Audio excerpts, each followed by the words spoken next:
I have been walking around with an armor. This armor was how I defined myself. I have been an actor for a number of years, acting on stages here and across Canada. I was also a writer for CBC Radio, telling my own stories. So my identity has always been as someone involved in the arts. It made me feel special. It was always a bit of an ego boost to be acknowledged as an artist. But those opportunities are far and few between these days, and I don't feel I can identify myself in that way anymore. In this season, God is doing some renovations in me.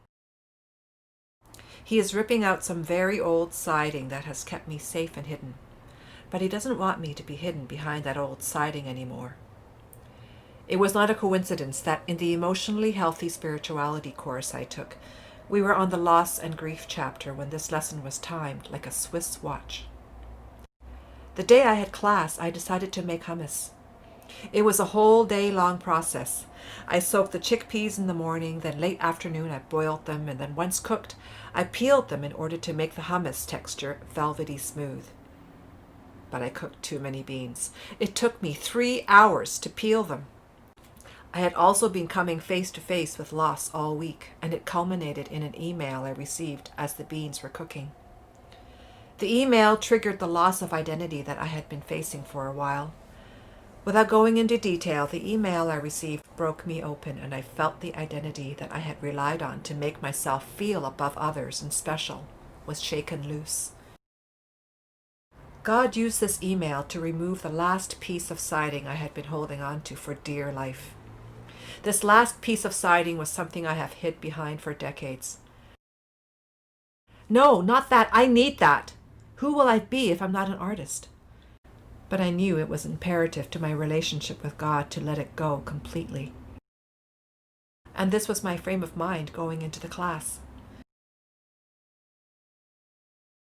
It was a raw and painful time as our group shared openly and honestly about our struggle with loss, and at the same time there was a beauty in our sharing our humanity together.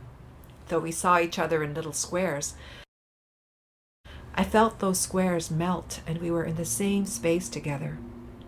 It didn't matter that we experienced different losses. The pain is the same. Then the class facilitator wrapped up by saying, God wants us to embrace loss because there we will experience humility, and that the origins of that word was derived from the Latin word hummus, of the earth. I was making hummus. Little did I know that God had been immersing me in the humbling process all day. First, the chickpeas had to soak for hours to soften up. Next, taking the skins off each and every chickpea took time and patience. Those skins were my siding that God wanted to remove so that he could get to the core of me, and then to be pulverized into a smooth paste.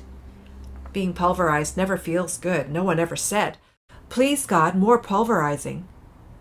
I am just a humble being that God can take and make into something completely different and more tasty and satisfying than just a dried up old chickpea. Loss is the great leveler. As one of his people, I need to embrace loss because if I don't, I will always treat others as apart from me. My identity as an artist was the armor that I hid behind that God wanted to remove. I realized my ultimate identity is to simply be a child of God. That is the only thing I can boast in.